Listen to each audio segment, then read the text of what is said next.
சேனல்ல ஒரு breakfast recipe தாங்க பார்க்க போறோம். பாசி பயிறு போட்ட தேங்காய் பால் கஞ்சி தான் செய்ய போறோங்க.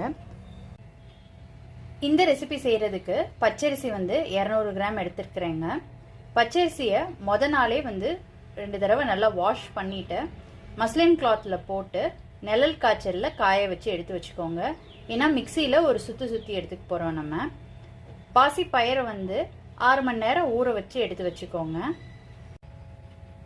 பச்சரிசி கழுவுறதுக்கு உங்களுக்கு டைம் இல்லை, நீங்க அர்ஜென்ட்டா செய்யறதா இருந்தா பச்சரிசியை ஒரு டவல்ல போட்டு நல்லா தொடச்சி எடுத்து வச்சுக்கோங்க. எடுத்து வச்சிருக்கிற பச்சரிசியை ஒரு மிக்சி ஜார்ல சேர்த்துக்கலாங்க. சேர்த்துக்கிட்டு ஒன்னும் பாதியமா உடைச்சி எடுத்துக்கலாம். இந்த மாதிரி ஒன்னும் பாதியமா உடைச்சி எடுத்து வச்சுக்கோங்க.